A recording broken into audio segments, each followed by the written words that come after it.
नमस्कार साथियों, स्वागत है आप सभी का एक बार फिर से हमारे YouTube चैनल कुसुम नेट क्लासेस में।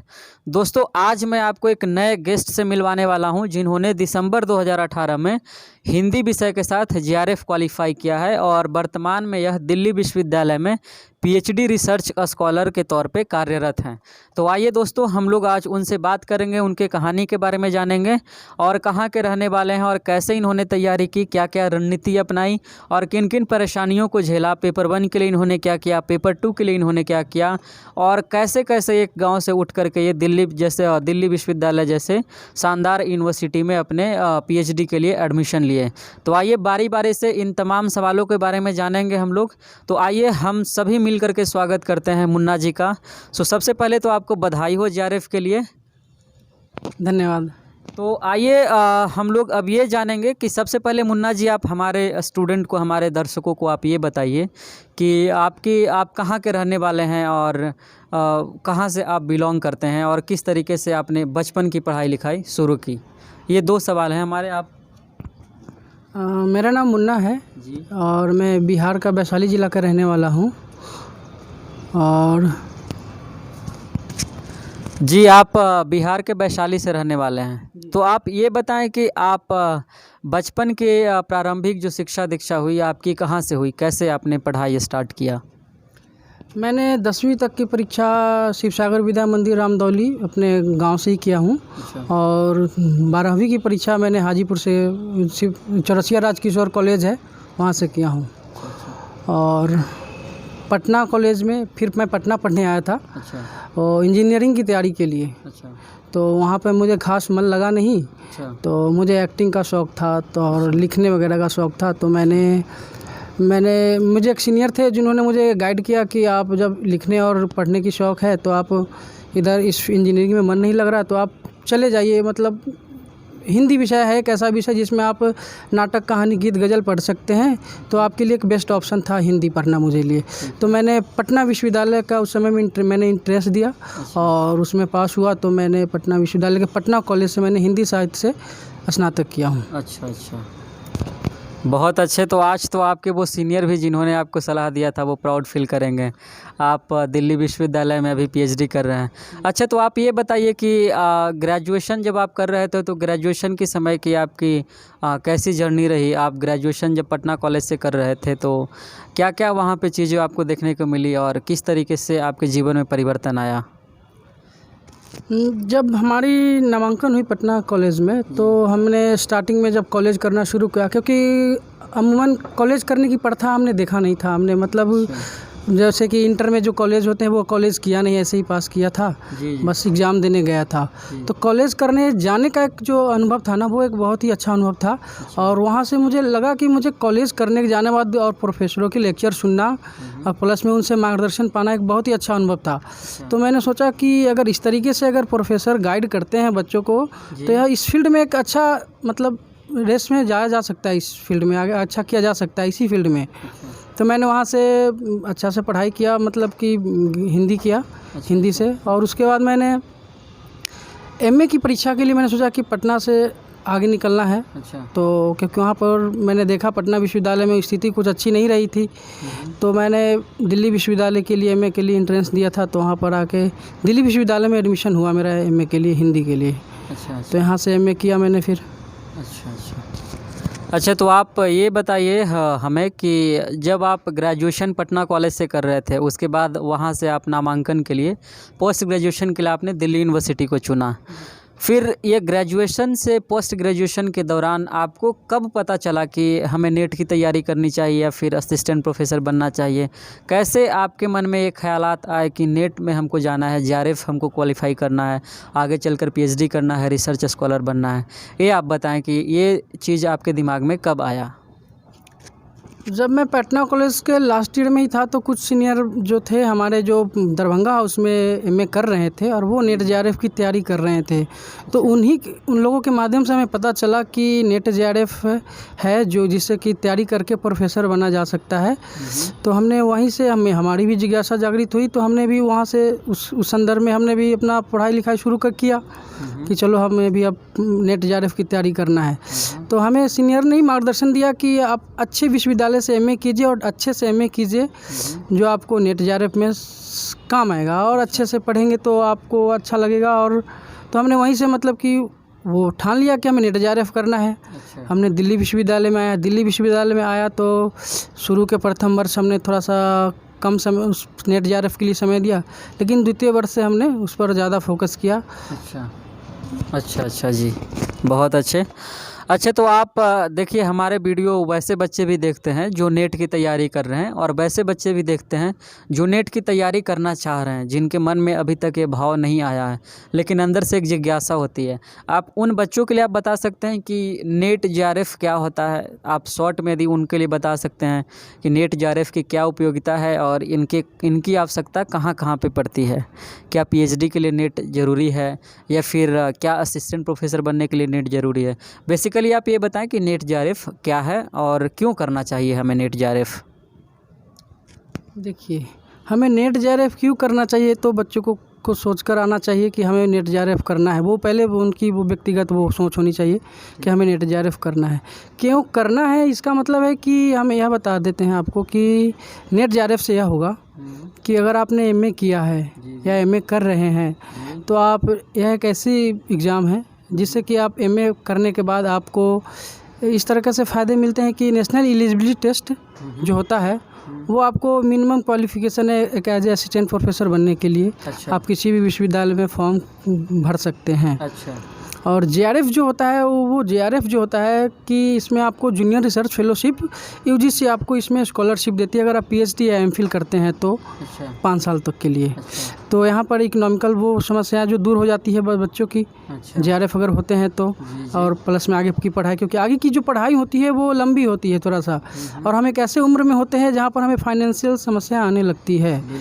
25 साल जब 22, 23, 24 साल जब पार करते हैं तो हमें पैसे की आवश्यकता होने लगती है, और आगे की एक पढ़ाई करने के लिए, हायर एजुकेशन के लिए हमें पैसे की आवश्यकता होने लगती है। तो सरकार इस तरीके से हमें पैसे देती हैं, तो लेकिन उसके लिए जो एग्ज़ाम है नेट JRF वो ज़रूरी हो जाता है। जी, थैंक यू वेरी मच। तो आइए अब हम लोग बात करेंगे अमूमन से, जैसे मैं नेट JRF की तैयारी करवाता हूँ तो हमसे बच्चे अब हमेशा सवाल पूछते रहते हैं। वैसे बच्चे जो कई बच्चे गांव में रहकर तैयारी कर रहे हैं, कुछ बच्चे जो पैसे अफोर्ड करते हैं वो शहर में रहकर तैयारी कर रहे हैं, कुछ अच्छे विश्वविद्यालय से पढ़ रहे हैं, कुछ नॉर्मल यूनिवर्सिटी से पढ़ रहे हैं, कोई गांव में ही रहकर पढ़ रहे हैं। तो जो बच्चा गांव में रह कर के पढ़ रहा है, जिनके पास मूलभूत सुविधाएं उपलब्ध नहीं है, उसके पास मात्र एक स्मार्टफोन है और ज़्यादा इंफ्रास्ट्रक्चर नहीं है, ज़्यादा संसाधन नहीं, उसके पास स्रोत नहीं है, तो वैसे बच्चे हमसे अक्सर सवाल करते हैं कि क्या UGC नेट की तैयारी के लिए कोचिंग करना अनिवार्य है? उनको भी चूँकि प्रोफेसर बनना है, उनके भी अपने सपने हैं, तो वो जब UGC नेट की तैयारी करेंगे तो क्या वो कोचिंग करेंगे तभी होगा, या फिर बिना कोचिंग का भी नेट की तैयारी की जा सकती है? यदि बिना कोचिंग की नेट की तैयारी की जा सकती है तो उसके लिए क्या स्ट्रैटेजी होनी चाहिए? बच्चे कहाँ से शुरू करें? देखिए, प्रश्न यही है कि बच्चा कोचिंग करे या ना करे। जी, बेसिकली प्रश्न यही है कि कोचिंग का क्या करना है, चाहिए या नहीं करना चाहिए, कोचिंग का कितना महत्व है। जी, तो यह जो प्रश्न है यह बच्चों पे डिपेंड करता है। अच्छा जी, कि आप बच्चा कैसा है।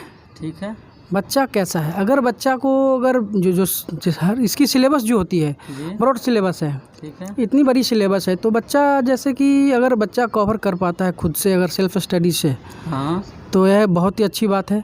यह बच्चा पे डिपेंड करता है क्योंकि वो कर सकता है या नहीं कर सकता है। और एक बात होता है, कुछ बच्चों को ना जो शुरुआत जब करता है ना तो उसे समझ में नहीं आता है, तो वहाँ पर उनको मार्गदर्शन की ज़रूरत हो जाती है। ठीक है, चाहे वो ऑनलाइन वीडियो देखकर मार्गदर्शन ले, या किसी व्यक्तिगत रूप से किसी से मिलकर मार्गदर्शन ले, या किसी कोचिंग क्लास में जाकर के ले सकते हैं मार्गदर्शन। और बात यही है कि आप बच्चे को डिसाइड करना है कि हम इस चीज़ को कर पाएंगे या नहीं कर पाएंगे। अगर पढ़ने में अगर समस्या हो रही है तो समस्या किस तरह की हो रही है और हमें इसका निदान क्या है। कोचिंग करने के लिए जैसे मुझे जहाँ तक जानकारी है कि कोचिंग में इतना लंबा सिलेबस नहीं हो पाते हैं। अच्छा, कोचिंग में इतना लंबा सिलेबस कोई भी टीचर नहीं करा पाएंगे, और ऐसे इसमें इतना डीपली प्रश्न आते हैं तो उस तरीके से नहीं करा पाते हैं टीचर। बच्चे को खुद करने चाहिए खुद सेल्फ स्टडी से ही आ सकता है। हाँ, समस्याएं इसमें जो आती हैं वो किसी मार्गदर्शक से मिलके समस्या को सुलझाया जा सकता है, अच्छा किसी वीडियो के माध्यम से। ठीक है। तो इस तरीके से किया जा सकता है। ठीक है,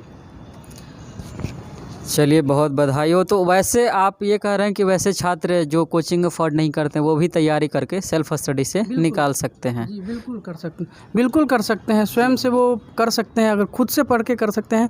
बात यही होती है कि उनको ना मटेरियल पढ़ना क्या है, कैसे कैसे पढ़ना है, ये चीज़ें उनको किसी मार्गदर्शन से ही मिलेगा। ठीक है, क्या कि पढ़ना क्या, सेल्फ स्टडी करने के लिए भी तो कुछ होनी चाहिए। ठीक है। तो उनको किसी न किसी के मार्गदर्शन की आवश्यकता है कि हम किस तरह की पुस्तक पढ़ें, कौन सा पुस्तक पढ़ें नहीं पढ़ें, तो ऐसी होनी चाहिए। ठीक है। अब आप हमें ये बताएं कि यूजीसी नेट का एग्ज़ाम होता है, उसमें टोटल कितने पेपर का एग्ज़ाम होता है और कितना घंटा बच्चों को समय मिलता है? अच्छा, 2 पेपर होते हैं उसमें। ठीक है। अभी पहले जो हमारे जो समय में होते थे 3 पेपर होते थे। अच्छा। वर्तमान में अभी 2 पेपर, एक फर्स्ट पेपर हो रहा है और एक सेकंड पेपर हो रहा है। अच्छा जी, तो आप बताएं फर्स्ट पेपर और 2 पेपर आपने बताया, ठीक है। अब आप हमें ये बताएं कि जो बच्चे तैयारी कर रहे हैं वो कैसे क्या वो रणनीति रखें, ठीक है। वो पेपर 1 के लिए क्या करें, पेपर 2 के लिए क्या करें। आपका तो पेपर 2 हिंदी था, तो सबसे पहले आप हिंदी के बारे में बताएं कि वैसे छात्र ध्यान से सुनेंगे जो हिंदी विषय से तैयारी कर रहे हैं वो क्या करें हिंदी विषय की तैयारी के लिए। तो पेपर 2 के बारे में अब हम लोग बात करते हैं। क्या स्ट्रेटजी होनी चाहिए, कौन कौन सी किताबें होनी चाहिए, कितने हिस्से में बटा हुआ है और कौन सी किताबें हैं जो सबसे महत्वपूर्ण है वो आपको पढ़नी ही चाहिए ताकि आपका बेसिक क्लियर हो सके और आप ज़्यादा से ज़्यादा नंबर पा सकें। तो सबसे पहले जानेंगे हम लोग पेपर 2 के बारे में, हिंदी के बारे में। तो आप बताएं कि हिंदी की तैयारी कैसे करें?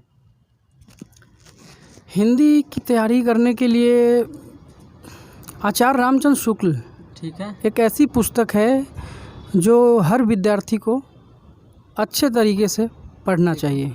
ठीक है। आप एक बार कैमरा में देखकर जो आचार्य रामचंद्र शुक्ल की हिंदी साहित्य का इतिहास, ठीक है, वो इतनी बार पढ़नी चाहिए बच्चों को हाँ, कि उसकी समझ जो है ना पूर्ण हो जानी चाहिए। ठीक है, क्योंकि बिना उसके नेट जेआरएफ जी, मुश्किल है। अच्छा, ये मेरा पर्सनल है।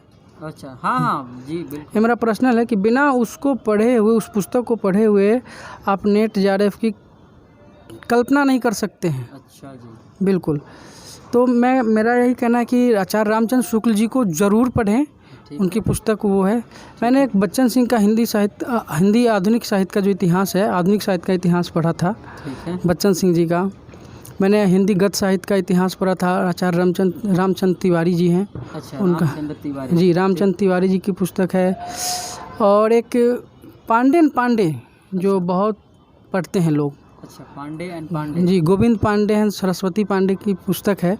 वो एक नोट्स टाइप का है जो तैयार किया गया है। ठीक है, वो उससे काफ़ी मदद मिलती है बच्चों को, अच्छा, काफ़ी मदद मिलती है उससे। वो तो उसे तो पढ़ना ही चाहिए। ठीक है, और नए सिलेबस को तो पूरा पढ़ लेनी चाहिए। सिलेबस में बहुत सारी कविताएं लगे हैं, बहुत सारे आत्मकथाएं, उपन्यास लगे हैं, ठीक है, कहानियाँ लगी हैं, तो उन्हें पढ़ना चाहिए। और एक चीज़ बात कहना चाहूँगा, नोट्स तो बनाना ही चाहिए। ऐसे ही कहानी पढ़ लिए, उपन्यास पढ़ लिए, कविता पढ़ लिए तो ऐसे नहीं होगा।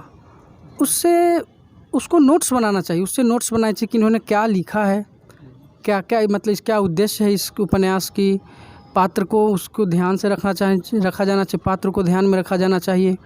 क्योंकि प्रश्न ऐसे भी आते हैं कि पूछा जाता है कि संवाद किसका है, नहीं है, तो इस तरीके से प्रश्न किया जाता है। तो रामचंद्र शुक्ल का नोट्स तो ज़रूरी है, ठीक है, आचार्य रामचंद्र शुक्ल जी का पुस्तक का नोट्स ज़रूरी है, महा ज़रूरी है वो नोट्स की। तो बच्चे नोट्स बनाकर पढ़ें, ताकि इससे क्या हो जाता है कि हम पढ़ने के बाद जब हम खुद से नोट्स बनाते हैं तो हमें, और जब अपना नोट्स पढ़ते हैं ना, तो उस समय ज़्यादा हमें ध्यान में रहता है हमारी लिखी हुई हाथ की चीज़ें कि हमने क्या पढ़ा था। तो इसलिए नोट्स ज़रूरी हो जाता है, नोट्स बनाकर पढ़नी चाहिए। और क्या मतलब और अलग से क्या आप बोल सकते हैं? जैसे 3-4 किताब आपने बताया, ठीक है, एक तो आपने रामचंद्र शुक्ल जी की, फिर रामचंद्र तिवारी की बताई और 2 किताबें और बताई, ठीक है, बच्चन शर्मा की किताब बताई, बच्चन सिंह जी। अच्छा, तो ये 4 किताबें बताई। क्या ये 4 किताब पर्याप्त हैं या फिर इनके अलावा और भी किताबें पढ़नी चाहिए? नहीं, मैंने एक कहा कि ये 4 किताबें पढ़नी चाहिए, अच्छा, ये 4 ये किताब मतलब से बेसिक बुक है, इसको बेसिक जल्दी- बुक है जी, बेसिक बुक है। रामचंद्र तिवारी की जो पुस्तक है उससे एक डाटा कलेक्शन हो जाती है अच्छा, कि किसने क्या उपन्यास लिखा है, किसने क्या कहानी लिखा है, किसने कितने नाटक लिखे हैं, तो उसे एक डाटा कलेक्शन हो जाती है। कब प्रकाशित हुई है ये जैसे कि पत्रिकाएं हैं तो पत्रिकाओं की लिस्ट मिल जाती है वहाँ से कि ये पत्रिका कब प्रकाशित हुई है, किनके द्वारा प्रकाशित की गई है, कहाँ से प्रकाशित हुई है। तो इस तरह से एक डाटा कलेक्शन मिल जाती है, वो एक अच्छा संग्रह है। अच्छा, तो इसलिए मैंने वो उस पुस्तक को कहा था। और गोविंद पांडे और सरस्वती पांडे की जो पुस्तक है वस्तुनिष्ठ जो हिंदी साहित्य का है, हाँ हाँ, वो पुस्तक एक नोट्स की तरह है, एक नोट्स है आपने बताया। जी। तो वो नोट्स की तरह है, वो भी एक ज़रूरी है। और आचार्य रामचंद्र शुक्ल एक जी, सवाल अक्सर हमसे पूछा जाता है, आप इग्नू का जो किताब है उसके बारे में आपका क्या ख्याल है? कई लोग पूछते हैं हमसे कि इग्नू का किताब बहुत शानदार होता है, मुझसे बोलते भी हैं, कहते हैं, बच्चे कहते हैं, उसके बारे में आपका क्या ख्याल है कि इग्नू का किताब? इग्नू की जो पुस्तक होती है वो एक नोट्स टाइप की ही होती हैं, अच्छा, वो नोट्स है, ठीक है, क्योंकि उसमें जो लिखा होता है वो प्रोफेसर विश्वविद्यालय के कॉलेज के टीचर्स लोग वगैरह उसमें लिख के उसको अपना देते हैं, जो उसमें प्रकाशित रहती है टीचरों के, वो एक मटेरियल टाइप का है, बस वो मैथ मटेरियल है। मैं कहूँगा कि वो एक नोट्स टाइप का मटेरियल ही है वो। अच्छा, हाँ, अच्छा। आप ये तो आपने पेपर 2 के लिए बताया कि हिंदी से कैसे तैयारी करें, और जो हमारे कॉमन स्टूडेंट जिनका कॉमन पेपर है, जो नेट की तैयारी कर रहे हैं किसी भी विषय के साथ, वो पेपर 1 की तैयारी कैसे करें? हमें जहाँ तक पता है कि पेपर 1 रिजल्ट में बहुत ज़्यादा मैटर करता है, तो आप ये बताएं लोगों को कि पेपर 1 के लिए क्या स्ट्रैटेजी होनी चाहिए, क्या क्या रिसोर्सेज होने चाहिए, उनको क्या क्या पढ़ना चाहिए किताब के रूप में, या फिर आप कहीं से वीडियो देखें तो वीडियो के रूप में, या फिर कैसे बेसिकली तैयारी उसकी कैसे होनी चाहिए, बच्चों की क्या अपनी रणनीति होनी चाहिए, आप उसके बारे में थोड़ा सा बताएं हमको डिटेल से। पेपर फर्स्ट बच्चों की एक समस्या हो जाती है, जी, समस्या उसमें होती है भाषा की। उसमें जो हिंदी लिखा होता है, जो हिंदी माध्यम से देते हैं बच्चे, उनमें जो हिंदी होती है वो व्यवहारिक नहीं होते हैं, वो बहुत से ऐसे शब्द होते हैं जिसका अर्थ हमें पता नहीं होता है, वो क्वेश्चन समझ में नहीं आता है, तो हमें पेपर क्वेश्चन पलट करके इंग्लिश में देखना पड़ जाता है। या जिन बच्चों को इंग्लिश नहीं आती है तो उसके लिए वो वहाँ पर बहुत समस्या हो जाती है और समय ज़्यादा लग जाता है उस प्रश्न को समझने में। तो पहली बात कि इस समस्या के लिए मैं कहूँगा कि बच्चों को प्रीवियस ईयर को बहुत मतलब बनानी चाहिए। प्रीवियस ईयर बनाना बहुत ज़रूरी है बच्चों को, कि उससे यह होता है ना कि आपको ना उस तरह के क्वेश्चन से इंटरेक्शन हो जाता है। अच्छा, पहला प्रीवियस ईयर आपने बताया जी। उसके बाद फिर आप किताब के बारे में? उसके बाद किताब उनके लिए, जैसे कि किताब उनके लिए गाइड टाइप की किताब पुस्तकें मिलते हैं, बहुत सारे गाइड टाइप के पुस्तक मिलेंगे। लेकिन मैं खुद का जो मैंने एक तो पर्यावरण के लिए, मैंने इन्वायरमेंट के लिए मैंने एक पुस्तक ही ख़रीदा था पढ़ने के लिए। अच्छा, तो और प्लस में कंप्यूटर का, बेसिक कंप्यूटर का मैंने किताब ही ख़रीदा, अच्छा, क्योंकि मेरा ऐसा था कि मैं फर्स्ट पेपर में फ़ेल हो गया था। अच्छा, अच्छा, अच्छा। तो फर्स्ट अच्छा, पेपर आपने बताया नहीं, मतलब आप ये तो आप पेपर 1 के लिए पहले आप स्ट्रैटेजी बता दें, उसके बाद फिर आप ये बताएंगे। मैंने आपसे सवाल ही पूछना भूल गया था कि आप जब तैयारी कर रहे थे तो कितने बार में आपने JRF क्वालिफाई किया और क्या क्या उस समय मुश्किलात आए, उसके बारे में भी हम लोग बात करेंगे। आप कंक्लूड कर लें पहले कि पेपर 1 के लिए क्या करें। तो पेपर 1 के लिए करना है यही कि आप जैसे कि टीचिंग जो रिसर्च शोध वाली पुस्तक है, शोध वाले जो भाग है ना, उसको पढ़ने के लिए आपको पुस्तक की आवश्यकता पड़ेगी। अच्छा, अच्छा, जी, मैंने पुस्तक पढ़ा था एक एस गणेशन की। अच्छा, एस गणेशन जी। क्या है पुस्तक का नाम, आप बता सकते हैं? जी, उस पुस्तक का नाम है शोध पर लिखा हुआ? जी, शोध पर विधि। अच्छा, अच्छा, शोध पर विधि है वो एस गणेशन की। अच्छा, हिंदी तो मैं जी हिंदी माध्यम में ही है, तो मैंने वो पढ़ा था। और टीचिंग जो रिसर्च जो क्या है, एक और भी इसमें कंप्यूटर था। अच्छा, अच्छा, कंप्यूटर के लिए मैंने पुस्तक पढ़ा। अच्छा, कंप्यूटर। और मैंने प्रीवियस ईयर लेकर के ही मैंने अधिकतर उस चीज़ें से कंप्लीट किया था, प्रीवियस ईयर को बना करके ही। अच्छा, हाँ, और मैंने कुछ नोट्स मैंने कोचिंग वगैरह से लिए थे, अच्छा, अच्छा। कुछ नोट्स मैंने कोचिंग से लिए थे। जी। यदि बच्चे पूछ दें कि किस कोचिंग से नोट्स लिए थे, तब आप क्या बोल सकते हैं? जी, मैं बता रहा हूँ, मैंने मुखर्जी नगर में कोचिंग थी, अच्छा, जो ऐसे ही रखा रहता है स्टॉल पे। कोचिंग का नाम मुझे पता नहीं है, मैं रखा हुआ था फर्स्ट पेपर के लिए, तो मैंने वो पढ़ा था। अच्छा, अच्छा, अच्छा, बस। बहुत अच्छा। अब आप हमको ये बताएं कि आप जब एग्ज़ाम दे रहे थे यूजीसी नेट का, तो पहली बार आपने कब दिया और उस समय का क्या अनुभव रहा? उसके बाद आप 2-3 बार, जहाँ तक मुझे पता है, आपने एग्ज़ाम दिया और जाकर चौथी बार में आपने जेआरएफ क्वालिफाई किया। तो पीछे का जो 3 बार का एक्सपीरियंस था, जो 3 बार आप असफल हुए और उस समय जो आप लगातार रिदम बना करके रखे, तैयारी कर रहे, इंट्यूशन के साथ लगातार बने रहे, उसके लिए तो मैं आपको धन्यवाद देता हूँ कि आप इंट्यूशन को स्ट्रॉन्ग रखे। लेकिन कैसे उन चीज़ों को, उस विपरीत परिस्थिति में कैसे खुद को मोटिवेट रखें, पहला सवाल। दूसरी सवाल कि पहली बार जब देने जा रहे थे उस समय का क्या अनुभव था, और लास्ट में जब जेआरएफ उस समय हुआ उस समय का क्या अनुभव था? क्या आपको वाकई पता था कि इस बार मेरा जेआरएफ होने वाला है, या फिर किस तरीके की चीज़ें चल रही थी आपके अंदर?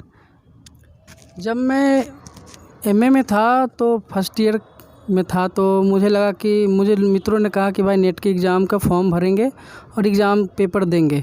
तो उस समय 2 पेपर होते थे सब्जेक्ट के। अच्छा। तो मैंने सब्जेक्ट के 2 पेपर होते, मुझे लगा कि मुझे सब्जेक्ट को ज़्यादा पढ़ना चाहिए, अच्छा। क्योंकि 2 पेपर है। एक जो कॉमन है मैंने उस पर ज़्यादा ध्यान दिया नहीं, मैंने अपने सब्जेक्ट वाले पेपर पे ज़्यादा ध्यान दिया। तो कम समय था मुझे, क्योंकि सेमेस्टर का एग्ज़ाम था, तो मैंने ऐसे ही रामचंद्र शुक्ल का इतिहास ही पढ़ के एग्ज़ाम देने गया। तो ऐसे ही फर्स्ट पेपर को अंदाज पे ही मारकर जैसे तैसे आया था। 4 क्वेश्चन से पहली बार मेरा नेट रह गया था। अच्छा। नेट 4 क्वेश्चन से रह गया। फिर दूसरी बार जब हमने गए, मैंने फोकस सब्जेक्ट पे ही किया। अच्छा। सब्जेक्ट पे ही किया, और फर्स्ट पेपर को मैं उस समय भी उतना सीरियस लिया नहीं। अच्छा। अच्छा। तो हमने अपनी पेपर को मैंने सिर्फ पढ़ के गया। तो मेरे उस समय जो क्वेश्चन सही हुए थे वो 100 क्वेश्चन सही हुए थे, अच्छा। जबकि 103 क्वेश्चन पर जेआरएफ था। अच्छा। बल्कि मैं फर्स्ट पेपर में फेल था, जिसकी वजह से मेरा नेट भी नहीं हुआ, जबकि 94 क्वेश्चन पर नेट थे उस समय में। अच्छा। तो मैं नेट भी नहीं हुआ। ठीक है। फिर उसके बाद 2017 में जब नवंबर में एग्ज़ाम हुआ, जी जी। तो उस समय मैंने तैयारी किया फिर से। ठीक है। मैंने सोचा कि अब मुझे फ़र्स्ट पेपर की तैयारी करनी चाहिए। तो मैंने अच्छे से फर्स्ट पेपर की तैयारी भी किया। तो उस समय मेरा एक क्वेश्चन से जेआरएफ रह गया। एक क्वेश्चन से 112 क्वेश्चन सही पे जेआरएफ था, मेरा 111 क्वेश्चन ही था सही। तो एक क्वेश्चन से जेआरएफ रह गया। फिर 2018 की जून में, फिर यानी नवंबर 2017 में आप नेट कर लिए थे? जी, 2017 में मेरा नेट हुआ। अरे वाह। एक क्वेश्चन से जेआरएफ रह गया। अच्छा, तो नेट वाला कैसा एक्सपीरियंस था जब नेट निकाले तो? देखिए, नेट का निकलने का खुशी तो था ही, हाँ। लेकिन उससे बड़ा दुख था मुझे अच्छा। कि मेरा एक क्वेश्चन से जेआरएफ रह गया था। ओहो। एक क्वेश्चन से जेआरएफ रहने के कारण मैं बहुत ज़्यादा दुखी था। और तो मैंने सोचा कि चलो एक क्वेश्चन है, अगली बार हो जाएंगी। मैंने अगली बार फिर से दिया एग्ज़ाम, फिर से एक क्वेश्चन से मैं जेआरएफ रह गया। 2 बार मेरे साथ ऐसा हुआ कि मैं एक क्वेश्चन से जेआरएफ रह गया। अच्छा। फिर उस बार भी नेट ही हुआ। अच्छा। तो मैंने तीसरी बार मैंने सोचा कि अब क्या करूं, मैं ज़्यादा परेशानी हो गई, मैं रहने लगा परेशानी में। तो लेकिन मैंने अपने जो नोट्स बनाए हुए थे, हाँ हाँ। अगली बार मैंने नोट्स को ही पढ़ा, सिर्फ मैंने अपना नोट्स पढ़ा। एक भी पुस्तक मैंने नहीं पढ़ा, क्योंकि मैंने उससे पहले अपनी पूरी तैयारी कर रखा था। अच्छा। और मैंने उसको नोट्स बना कर रखा था। तो मैंने सिर्फ अपना नोट्स पढ़ के एग्ज़ाम देने गया, तो उस समय मेरा जेआरएफ हो गया। अच्छा। कब हुआ था? जून 2018? जी नहीं, दिसंबर 2018 अच्छा, हुआ। दिसंबर 2018 में फाइनली आप जेआरएफ कर जी लिए। जी। तो आप ये बताइए कि जब आप 2-3 बार असफल हुए, उस समय किस तरीके से आप अपने आप को मोटिवेट रखें? क्योंकि ज़्यादातर बच्चे हमारे पास मैसेज करते हैं, तो उनसे एक बार में नेट नहीं निकलता, एक बार में जेआरएफ नहीं निकलता है, तो वो डीमोटिवेट हो जाते हैं। उनको लगता है कि अब तैयारी छोड़ देनी चाहिए, अब तो हो ही नहीं रहा है। तो उस सिचुएशन में बच्चे को क्या करना चाहिए? उस अपने मानसिक स्थिति को वो कैसे डील करें, कैसे उसको सॉल्व करें उस समस्या को? अगर बच्चों का अगर नेट नहीं निकल रहा है, अगर वो परेशानी में हो जा रहे हैं कि हम क्या करें, सबसे पहली बात बच्चे को ना उस चीज़ को पॉजिटिव लेना चाहिए कि हमें में कुछ कमी है, हमने कहीं कुछ चीज़ छोड़ दिया है जिसकी वजह से नहीं हो पा रहे हैं। तो हमें उनको यह समझना चाहिए कि हमें कमी कहाँ पर है, क्योंकि जब तक हम कमी को इंगित नहीं करेंगे, चिन्हित नहीं करेंगे कि हमें परेशानी कहाँ हुआ है, हमने कहाँ पे कमज़ोर पड़ा मेरा विषय, तो उसको तैयारी करना चाहिए। और साल में 2 बार एग्ज़ाम होते हैं, बच्चे को घबराना नहीं चाहिए। सबसे बड़ी बात है कि साल में 2 बार एग्ज़ाम होते हैं, इस बार नहीं हुआ, अगले बार होगा। मतलब पॉजिटिव रखनी चाहिए कि अपने आप को, और कमी को समझना चाहिए कि हमें में कहीं ना कहीं तो कमी है। और एग्ज़ाम के दौरान पता चल जाता है बच्चों को, अगर बच्चा पढ़ने वाला है तो बच्चों को पता चलता है कि हमने कहाँ पर गलत किया है। अगर वो वैसे व्यक्ति को आशा खोना नहीं चाहिए। चलिए, आपको बहुत बहुत बधाई और शुक्रिया हमारे चैनल के साथ जुड़ने के लिए। आपने अपने अनुभव को हमारे बच्चों के साथ साझा किया। मेरा ख्याल है कि आप सभी को बहुत ही मदद मिला होगा मुन्ना जी के स्ट्रैटेजी से। तो एक बार फिर से ढेर सारी शुभकामनाएं। यदि आप लास्ट में कुछ हमारे दर्शकों के लिए बोलना चाहते हैं, कुछ लाइन बोलना चाहते हैं, कुछ चीज़ें समर्पित करना चाहते हैं, तो आप उसको कंक्लूड कर आप बोल सकते हैं।